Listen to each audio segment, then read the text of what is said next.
A royal visit packed with power, politics, and symbolism, but one absence stood out.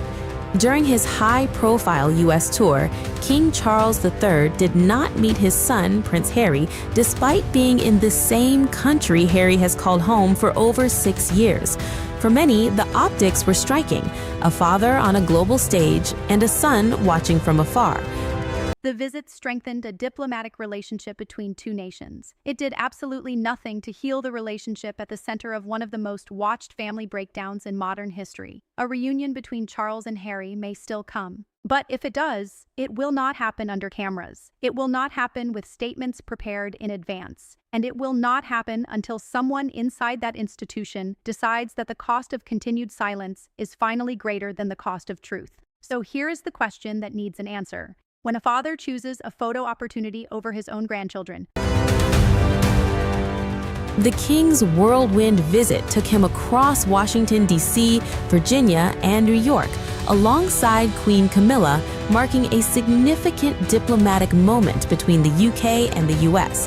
But as reported by the Mirror, there were no plans, none at all, for a reunion with Harry, Meghan, or their children, Archie and Lilibet, highlighting just how deep the rift within the royal family remains. But there was one image that never happened: a father and son in the same country, sharing the same space. According to reporting from the Mirror, there were no plans, none whatsoever, for Charles to meet Harry, Meghan, or their children Archie and Lilibet during the entire trip. Not a private dinner, not a brief encounter, not even an acknowledged conversation. And here is where it gets deeper. Because former BBC royal commentator Jenny Bond, one of the most respected voices in royal analysis, confirmed something that should stop you in your tracks. She said Harry would not have been surprised by this. He would have expected it. And that tells you everything about how far this family has truly fallen apart. According to former BBC royal commentator Jenny Bond, the situation would not have come as a surprise to Harry, but that doesn't make it any less emotional. She described the moment as surreal, watching his father being celebrated in the very country he now lives in, yet remaining completely distant from him. The reality, however, is even more telling.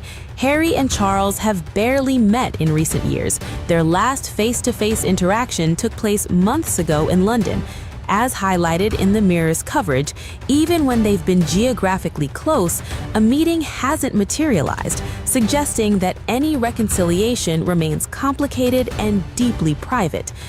And yet, beneath the distance, there are signs of something more layered. Think about that for a moment. A son has become so accustomed to being excluded by his own father that a deliberate snub on American soil barely registers as a shock anymore. That is not a family navigating a rough patch. That is something far more entrenched, far more deliberate, and according to insiders, far more complicated than the palace has ever been willing to admit publicly. But wait, because now add a third player into this equation, one who made everything dramatically worse. While King Charles was being celebrated across America, Donald Trump had things to say about Harry, about Meghan, and none of it was subtle. Trump publicly dismissed Harry's foreign policy commentary, stating bluntly that Prince Harry is not speaking for the UK. He also reportedly took fresh swipes at Meghan Markle, reigniting a war of words that has been simmering for years.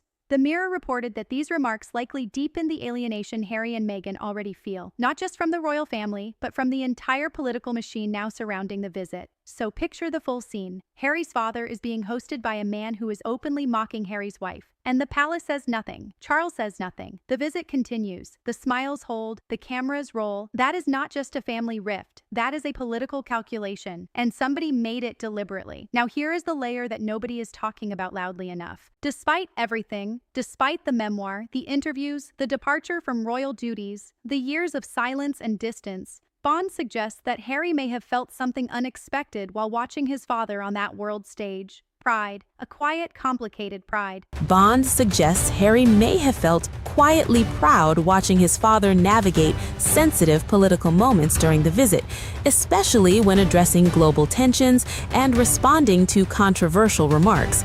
It's a reminder that despite the fallout, shared values still exist beneath the surface. One of those shared positions? Support for Ukraine. Because both men, despite everything between them, share certain values. support for Ukraine, a belief in diplomacy over division. And according to Bond, Harry would have respected the way Charles subtly but pointedly responded to Trump's provocations during the visit, navigating enormous political pressure with restraint and dignity. All very much looking forward to. Prince Harry today has said that he would like to see you do more to end the war in Ukraine. Do you think it's appropriate for a royal to make those comments ahead of the visit on Monday? Prince Harry? Yes, sir. How's he doing? How's his wife? Please give him my regards. No, I don't know. I know one thing. Prince Harry is not speaking for the UK. That's for sure. I think I'm speaking for the UK more than Prince Harry. But I appreciate his advice very much. Great advice. To the dinner to the city? Well, I look forward to the dinner. We're having King Charles come. He's a friend of mine. We're really looking forward to it. We've spoken. And we're going to have a great time. I tell you, if I had that ballroom built, it would be filled. I wish we had more seats. We wanted a new ballroom for 150 years. Now we're the best in the world. We're not the best in the world. But, love the UK. I love the UK. I think they made a big mistake on energy. That detail matters because it means this is not a story of two men who hate each other. It is a story of two men who may still respect each other, trapped inside a system that has decided, for reasons of protocol, power, and public image, that they cannot be seen together. And that system has a name. It is the monarchy, and it does not negotiate with feelings. The last confirmed face-to-face meeting between Harry and Charles took place months ago in London. Even that interaction was brief. Even when geography has brought them close, something or someone has ensured that a real reunion does not happen. The files on what conversations have or haven't taken place behind closed doors, sealed. The palace's internal communications on how this visit was managed relative to Harry's proximity, not public. The full story of what was offered, what was refused, and what was quietly agreed upon before Charles ever boarded that plane to America, still buried. What we know is this: a king visited his son's country, he left without seeing him, and the world watched. Trump's involvement added another layer of tension. During the visit, the U.S. president reportedly took fresh swipes at Meghan Markle, reigniting a long-running war of words. According to the Mirror, these remarks likely further alienated Harry and Meghan, reinforcing their distance, not just from the royal family, but from the broader political spotlight surrounding it. In the end, the visit may have strengthened UK-US relations, but it did little to heal the personal divide at the heart of the royal family. A reunion between father and son may still be possible, but if it happens, it won't be on the world stage. For now, the story remains one of distance, diplomacy, and a complicated bond that refuses to fully break or fully heal. Who is really pulling the strings? If this story has you thinking, if it has you questioning what we are actually watching unfold inside the most powerful royal family on Earth, hit subscribe to Viral Spills right now, because we are just getting started.